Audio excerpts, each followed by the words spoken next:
Assalamualaikum warahmatullahi wabarakatuh. Bismillahirrahmanirrahim. Alhamdulillahirabbil alamin wassalatu wassalamu ala asrofil anbiya'i wal mursalin sayyidina Muhammadin wa ala alihi wa sahbihi azmain, amma ba'du. Pertama-tama mari kita sampaikan puji syukur kita kehadirat Allah Subhanahu wa taala, Tuhan semesta alam, di mana atas nikmat serta karunia-Nya kita masih diberikan kesehatan di saat era pandemi saat ini ya. Salawat serta salam mari kita curah limpahkan ke hadirat Nabi Muhammad SAW yang dimana telah membawa kita keluar dari zaman kegelapan sehingga kita berada di zaman yang terang saat ini. Semoga kita selalu diberikan syafaatnya pada yaumil akhir kelak. Amin, amin, amin ya rabbal alamin.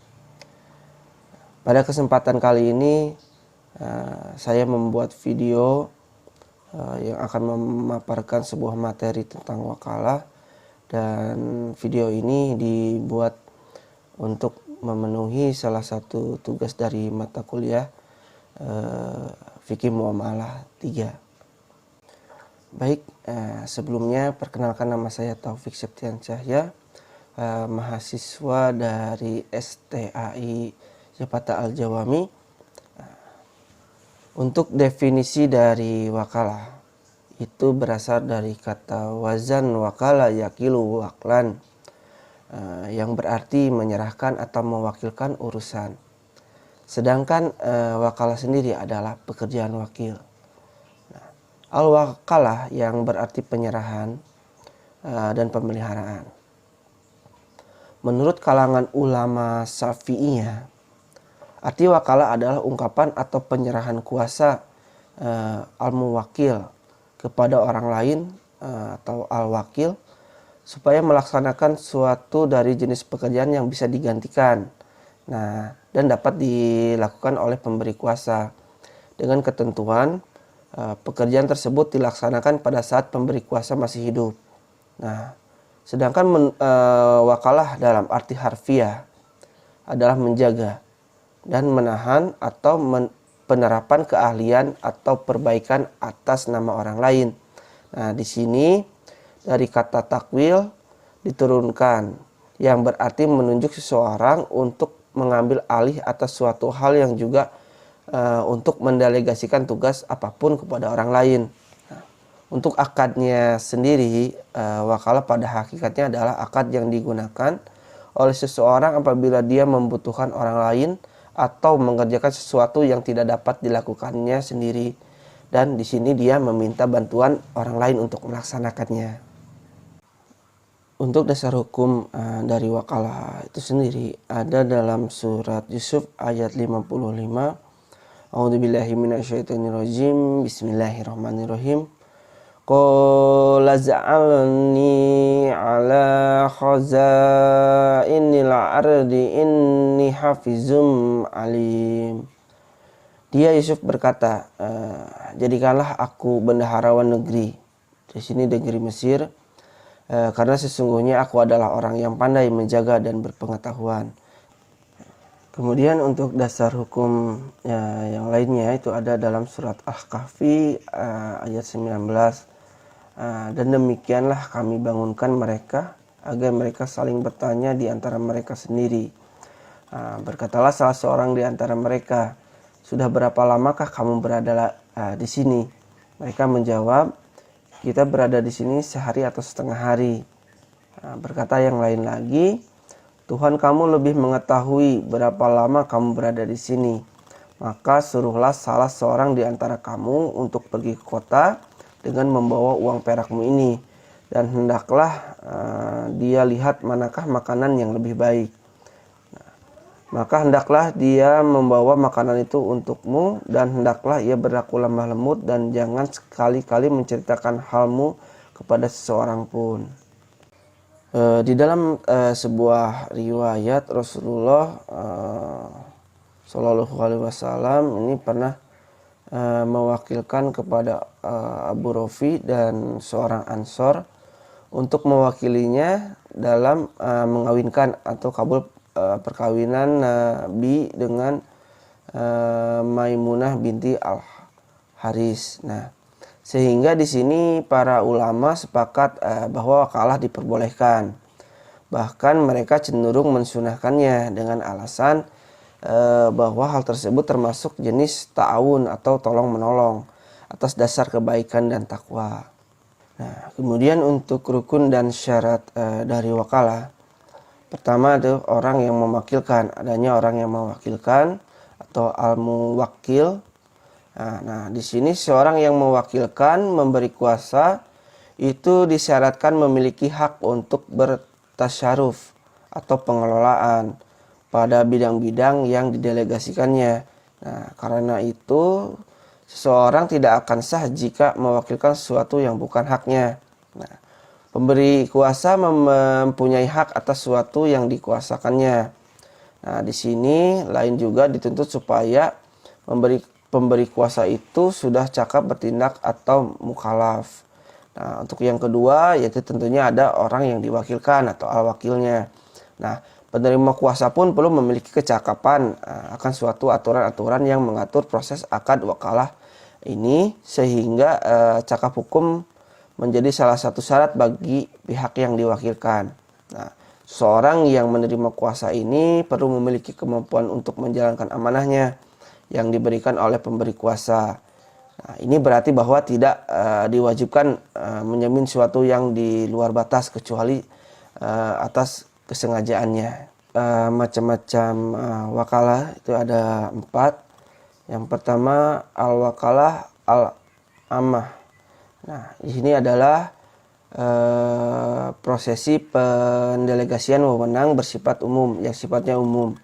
Jadi tanpa adanya spesifikasi. Contohnya seperti belikanlah aku mobil apa saja yang kamu temui. Jadi pemberi kuasa ini meminta kepada yang menerima kuasa atau wakilnya untuk membeli sebuah mobil. Nah, mobil apa saja jadi umum gitu kan ya. Pokoknya mobil yang kamu temui beli gitu kan ya. Nah, untuk yang kedua ada al-wakalah al-qashoh. Nah, ini ada prosesi pendelegasian wewenang untuk menggantikan sebuah posisi pekerjaan yang sifatnya spesifik. Nah, kebalikan dari yang tadi. Dan spesifiknya pun di sini telah jelas. Seperti halnya membeli motor tipenya jelas isinya seperti Honda tipe X atau Y gitu kan ya.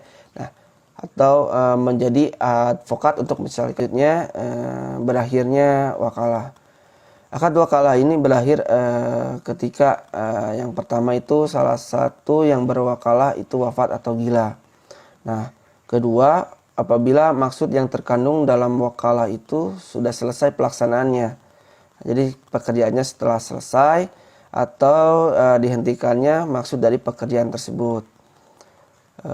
Kemudian diputuskannya wakalah tersebut oleh salah satu pihak yang menerima kuasa dan berakhirnya karena hilang kekuasaannya atas hak pemberi kuasa atas suatu objek yang dikuasakannya. Nah, yang keempat, dihentikannya aktivitas atau pekerjaan dimaksud oleh kedua belah pihak. Jadi kedua belah pihaknya sepakat untuk menghentikan atau tidak melanjutkan akad wakalah ini. Nah, yang kelima, pembatalan akad oleh pemberi kuasa terhadap penerima kuasa yang diketahui oleh penerima kuasa. Kemudian yang keenam itu penerima kuasa itu mengundurkan diri dengan sepengetahuan pemberi kuasa. Jadi yang mengundurkan diri tidak akan tidak menerima tidak lagi menjadi kuasa atas yang pemberi kuasa. Kemudian yang ketujuh itu gugurnya hak pemilik atas barang bagi pemberi kuasa. Mungkin barangnya hilang gitu ya.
Baik, untuk selanjutnya berakhirnya wakalah.